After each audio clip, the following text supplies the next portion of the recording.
Bismillahirrahmanirrahim. Assalamu alaikum dear students. Rashmat Ali, MPhil Physics, Assistant Professor of Physics, Khaja Fareed Government Postgraduate College Rimia Khan. Physics Zone की तरफ से Lecture number 2, Chapter number 18, FSC physics second year. आज का article एक short article है semiconductor diode, और फिर एक लॉन्ग क्वेश्चन है रेक्टिफिकेशन।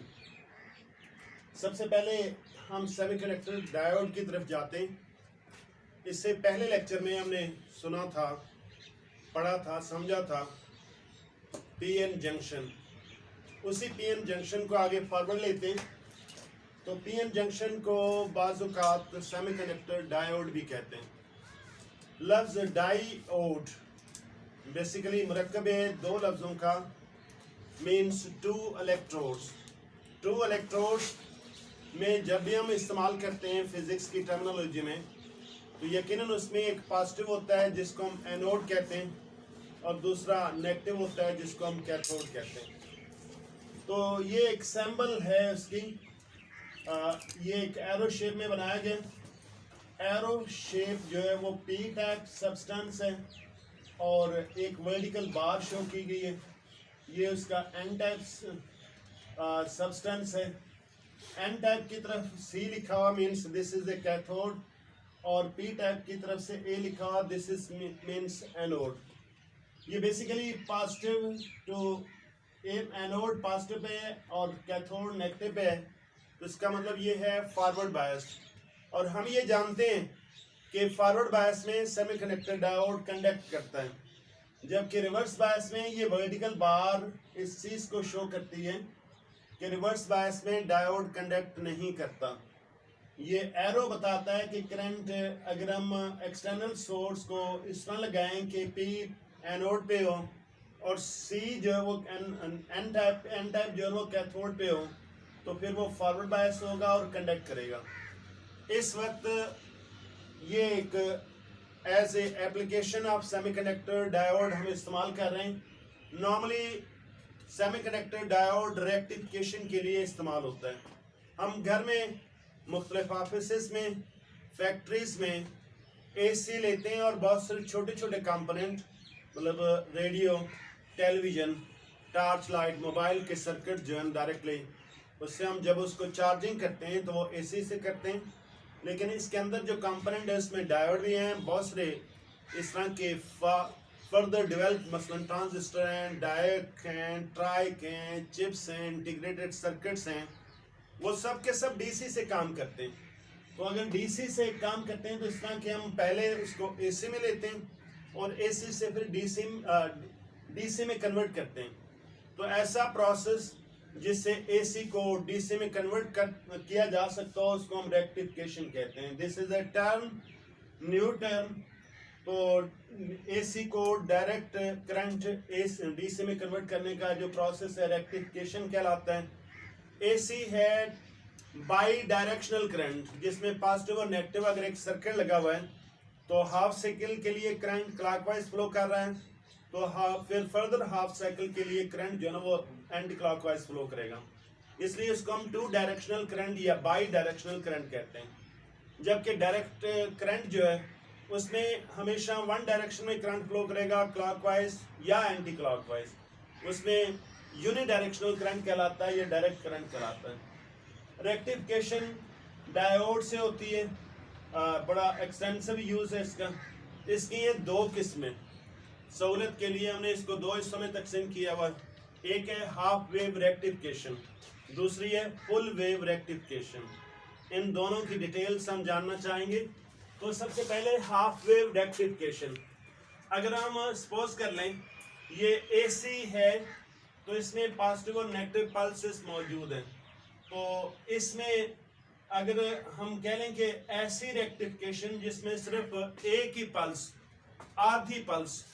आधी पल्स से मुराद आधा साइकिल जो ना एक पल्स पॉजिटिव पल्स या नेगेटिव पल्स को डीसी में मुंतकिल किया जा सके, तो इसके लिए जो सर्किट बनाया गया कि एसी सोर्स है, ये जो सिंबल यहाँ पे शो किया हुआ सर्कल, इसके अंदर वेव पल्स है, एसी पल्स, एक डायोड है जिसको डी से रिप्रेजेंट किया गया, एक लोड रेजिस्टेंस है जिसके अक्रॉस आप आउटपुट ले सकते हैं।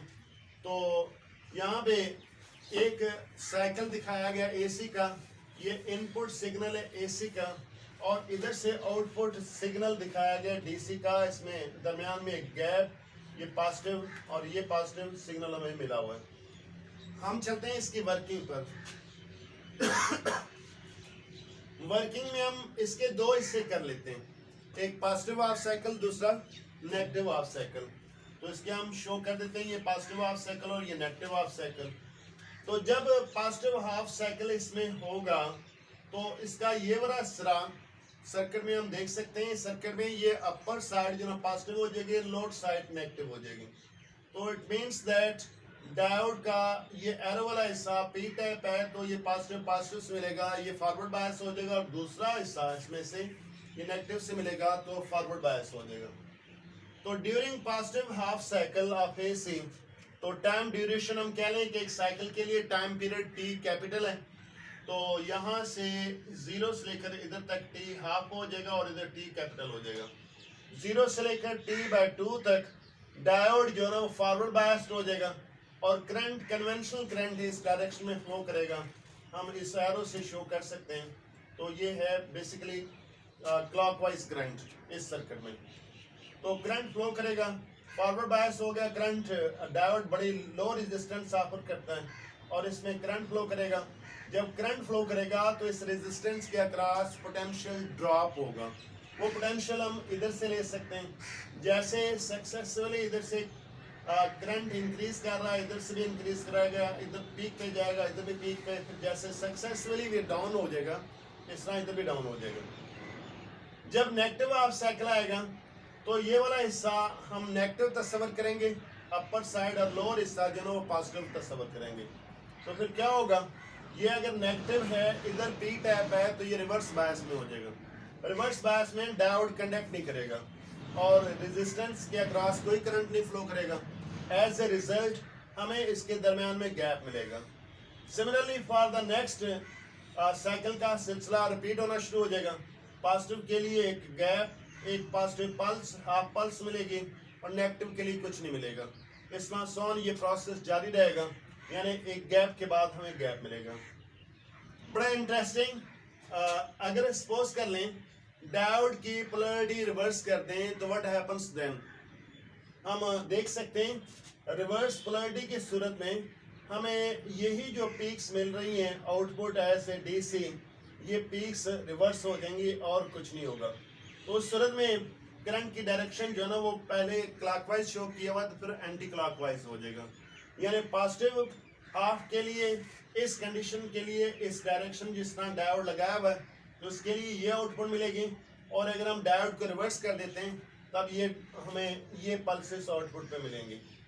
दूसरी इसके हवाले से ये कि डायोड अगर हम लोअर साइड पे लगा दें तो व्हाट हैपेंस देन, इससे कोई फर्क नहीं पड़ेगा, क्योंकि डायोड, सोर्स और रेजिस्टेंस ये सारे सीरीज में लगे हुए। सीरीज में कोई चीज़ कहीं भी उठा के लगा दें उससे कोई फर्क नहीं पड़ेगा, वो आउटपुट ऐसे देगा।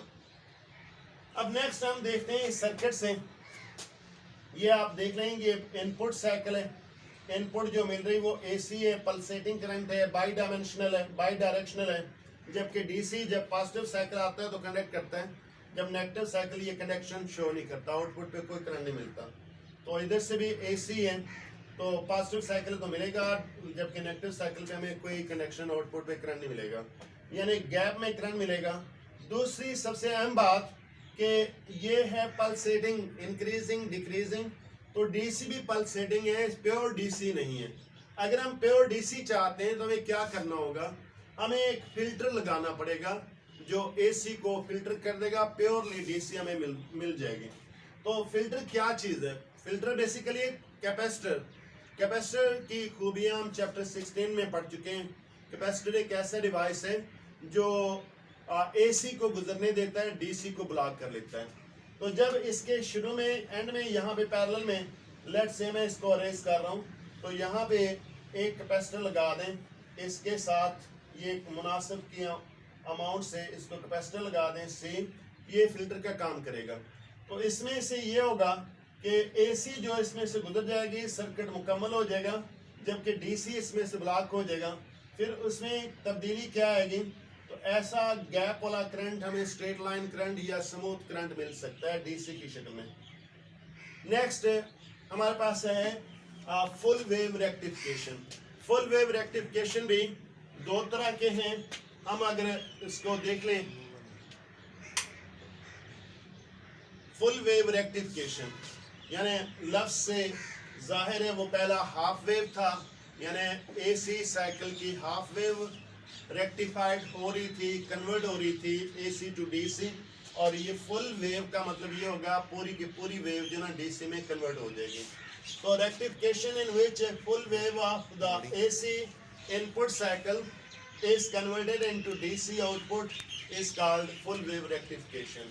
तो ये सर्किट बेसिकली मुश्तमिल एक ब्रिज सर्किट पे, ब्रिज हम इससे पहले भी जानते हैं, वो चैप्टर नंबर 13 में हम ब्रिज का नाम पढ़ चुके हैं, व्हीटस्टोन ब्रिज।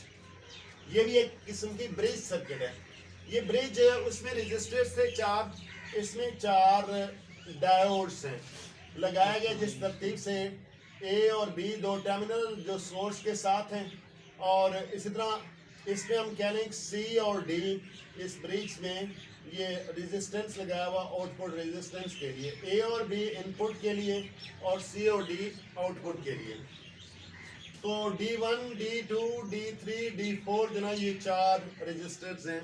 यहाँ पे जो एरो लगाए गए हैं बेसिकली ये करंट के फ्लो की डायरेक्शन को शो करते हैं। तो जब हमने इसको डेवलप करना है, पेपर में लिखना है, तो इसके लिए अलहदा से बगैर एरो के सर्किट डेवलप करना होगा, और वर्किंग में पॉजिटिव हाफ साइकिल के लिए अलहदा से वो हम उसकी डायरेक्शन शो कर देते हैं ग्रीन एरो से वर्किंग पॉजिटिव हाफ साइकिल के लिए, और ब्लैक एरो से नेगेटिव हाफ साइकिल के लिए। हम सबसे पहले देखें ये एसी इनपुट की वेव शेप है, वेव डायग्राम है, और ये डीसी आउटपुट के लिए वेव शेप्स। तो सबसे पहले आप देखें पॉजिटिव हाफ साइकिल। तो पॉजिटिव हाफ साइकिल या एसी इनपुट पे है पॉजिटिव हाफ साइकिल, इसका मतलब ये होगा पॉइंट ए जो ना पॉजिटिव पर होगा, जबकि पॉइंट बी जो ना वो नेगेटिव पर होगा। तो इसका मतलब ये है कि यहाँ से आगे दो डायोड्स हैं D1 और D4। तो D1 जो है वो फॉरवर्ड बायस होगा, वो कंडक्ट करेगा, जबकि D4 जो रिवर्स बायस इस सूरत में कंडक्ट नहीं करेगा। यही करंट फ्लो करता हुआ पॉइंट डी पे चला गया, आगे रिवर्स बायस है, इसमें करंट फ्लो नहीं करेगा। फिर इसके मुकाबले में दूसरी तरफ रेजिस्टेंस है, लोड, उसमें से करंट होता हुआ ये हम देख सकते हैं ग्रीन कलर में एरो, ये इसमें से क्रॉस किया और पॉइंट सी पे पहुंचा। सी पे फिर दो डायोड्स हैं, एक D4 एक D3। D3 और D4 भी दोनों फॉरवर्ड बायस्ड हैं, लेकिन सोचने समझने वाली बात ये है कि D4 जो है दोनों पे पॉजिटिव सेम पॉजिटिव सिग्नल है, इसके गुजरने के लिए उतना ज़्यादा टाइम नहीं लगता, जबकि D3 जो ना उसका दूसरा हिस्सा उस पर नेगेटिव सिग्नल है, तो इसलिए D3 कंडक्ट करेगा जबकि D4 कंडक्ट नहीं करेगा। करंट इधर से B पे पहुंचेगा और B से पहुंचने के बाद दोबारा सोर्स पे एक साइकिल मुकम्मल हो गया। तो ये इस सूरत में हम देखते हैं करंट फ्लो करता है। तो इधर से सिर्फ पॉजिटिव हाफ साइकिल ये काम कर रहा है। तो D1 और D3 इन दोनों ने काम किया और आउटपुट पे हमें एक हाफ पल्स मिल गई, जबकि नेगेटिव हाफ साइकिल के लिए जब नेगेटिव साइकिल हम कहते हैं तो उसका मतलब ये होगा इसका लोअर साइड जो है ना वो पॉजिटिव हो जाएगा, जबकि अपर साइड जो है ना वो नेगेटिव हो जाएगी। तो करंट जो फ्लो करता है वो positive to negative conventional current लेते हैं। तो करंट को हम ले आते हैं B पर, ये ब्लैक एरो से शो कर रहे हैं। तो B से D3 और D2 से कनेक्टेड है।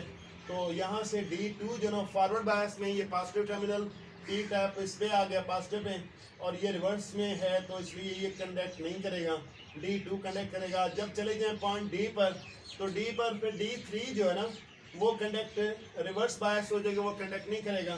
करंट होता हुआ इस रेजिस्टेंस में से फिर दोबारा इसमें से क्रॉस ओवर और C पे पहुंचेगा, उसमें D3 कंडक्ट नहीं करेगा, जबकि D4 लो पोटेंशियल पे है, D3 जो ना दूसरा इसका सिरा हाई पोटेंशियल पे है, तो फिर इसलिए D4 कंडक्ट करेगा और इस तरह लूप मुकम्मल हो जाएगा। और हमें आउटपुट पे मिलेगा D2 और D3 D4, इन दो के कनेक्शन से नेगेटिव हाफ साइकिल कन्वर्ट हो गया डीसी में। इस तरह अगले फिर हाफ साइकिल यही रिपीटेड प्रोसेस जारी रहेगा। तो इसमें D1 और D3 और फिर नेक्स्ट में D2 और D4, ये प्रोसेस चलता रहेगा और हमें आउटपुट पे डीसी डायरेक्ट करंट मिलता रहेगा। अब यहाँ पे फिर वही है कि ये करंट जो है ना वो पल्सेटिंग, इसमें एसी मिक्स है, प्योर डीसी नहीं है, स्मूथ डीसी नहीं है। तो इसको हम कैसे हासिल करें? जैसे हमने हाफ वे में किया तो इसमें भी एक इजाफी कैपेसिटर मुनासिब से वैल्यू का कैपेसिटर लगा देंगे, वो एज ए फिल्टर काम करेगा। फिल्टर में यानी सफाई करेगा, जो गैर ज़रूरी है इस सर्किट के लिए वो उसमें से गुजरने देगा और रोक लेगा, जो ज़रूरी है वो रोक लेगा, गैर ज़रूरी निकलने देगा। तो इसमें से फिल्टर का काम, कैपेसिटर का काम ये है कि डीसी को स्टॉप कर लेना और एसी को पास होने देना। तो डीसी उसमें से पास होता रहे, एसी पास होता रहेगा, जबकि एसी डीसी नहीं। तो इस सूरत में हमें ये स्ट्रेट और स्मूथ लाइन मिल सकती है। ये सी फिगर में इसको हमने दिखाया, ए फिगर में प्योर एसी है, डी फिगर में पल्सेटिंग डीसी है और सी फिगर में प्योर डीसी है। तो इस तरह आज का लेक्चर इख्तिताम को पहुंचता है। अल्लाह हाफिज़।